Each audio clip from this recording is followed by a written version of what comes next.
Сайн байна уу? Энэ өдрийн мэндийг хүргье. За ингээд би өөрийн гэсэн коучтой болоод 2 уулзалт хийсэн байгаа.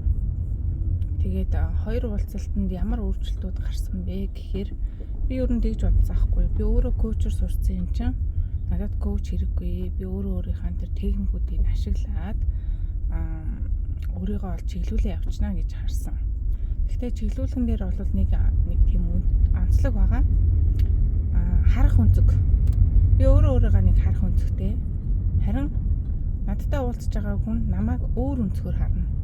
Харин тэр хүний харах өнцөг өөрөө тухайн хүний мэдлэг чадвараас хамаардаг. Тийм учраас би коучоо бол нэлээд бодож сонгосон. Тэгээд тэр хүн маань бол одоо яг миний хүссэн харах өнцгөр харах чадвартай хүн гэж би сонгосон байгаа. Тэгээд эхний уулзалтан дээр л шууд үр дүн гарсан байгаа. Би сэтгэлийн шарахгүй гэж бодож байсан. Өөрийгөө ангаацсан, эдгээцсэн тий. Надад нэг тийм шарах байхгүй. Би зүгээр л дэжгүй болж ийн гэж өөрийгөө тодорхойлсон байсан чинь үгүй байсан. Маш их гомдол байсан. Маш их зөвхөрөл тий. Хоолоо дээр ингээд тэгэлцсэн юм шиг нөгөөтгөө ингээд гаргахгүй маш уудцсан. Тийм байсан. Тэгээд тэрийгээ олсон. Тэгээд сэтгэлийн шарахынхаа одоо эхний уулзалтан дээр эхний одоо шарахыг одоо олж илрүүлсэн. Тэгээд тэрэн дээрээ бид хоёр ажилласан. За хоёр дахь уулзалтан дээр юу болсон бэ гэхээр бас нэг өөр сэтгэлийн шарах байсан. Тэгээд түүнийхээ тухай ярилцсан. Тэгээд хоёр дахь уулзсны дараа юу ойлгосон бэ гэхээр бяцлагаад яг тэр сэтгэлийн шарахыг эдгэх тал дээр нөгөө өөрийнхөө анхаарлыг хандуулах хэрэгтэй байна гэдэг зүйлийг ойлгосон. За тэгээд ойлгоод тэгээд тэр сэтгэлийн шарахыг эдгээдэг бяцлаглуудаа хийсэн.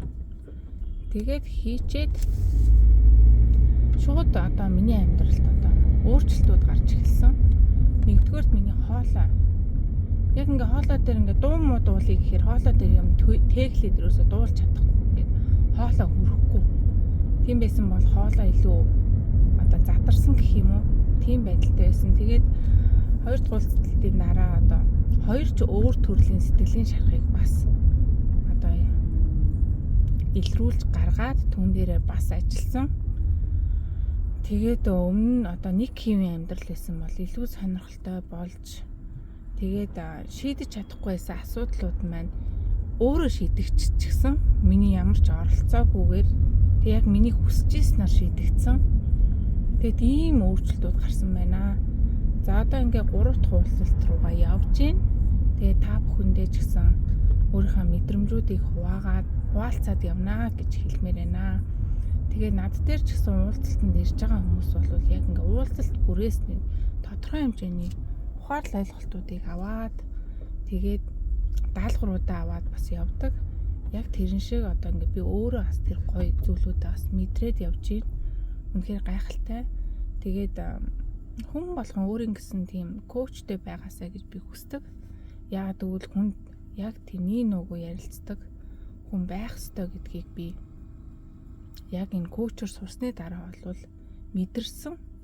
Яагаад гэвэл бид нар таньдаг хүмүүстэйгээ ярихаар ямар нэгэн байдлаар тийм дүр үүссэн байдаг учраас бидрийг яг ингээд цоо шинээр ингээд харах өнцөг байхгүй шинэ хүнтэй танилцлаа гэж бодоход тодорхой нэгэн зорилготой байдаг. Тэгэл сургалтаар ч юм уу эсвэл уулзалтаар ивентээр тэр ивентийн зорилго ч юм уу. Тэгэхэд коуч хүн бол ерөөсөө л намайг чиглүүлэх, намайг зорилго руу минь хөтлөх миний ухамсарын төвшөнд ордоо өөрчлөлтийг авчрах тал дээр ажиллаж байгаа учраас маш өөр яриа өрнөдөг зорилготойгоор. Тэгэхээр энэ үнэхээр бүх хүнд байх ёстой хүн гэж би харж байгаа. Хамгийн түрүүнд хөрөнгө оруулах ёстой хүн бол коуч гэж би хэлмээрээ. Тэгээ одоо танил найзуудаа ч гэсэн эхнээс нь одоо өөрийн гэсэн коучтэй болгоод явж байгаа.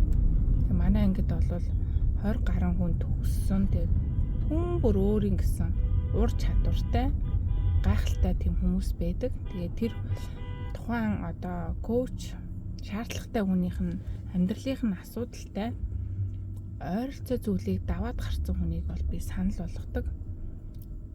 Тэгээд ойролцоо энергитэй хүмүүсийг бол санал болгодог. Тэгээд эхнийхээ уулзалтыг хийчээ. Тэгээд дараагийнхаа уулзалтыг одоо хийх хэсгийг өөрсдөө шийддэг.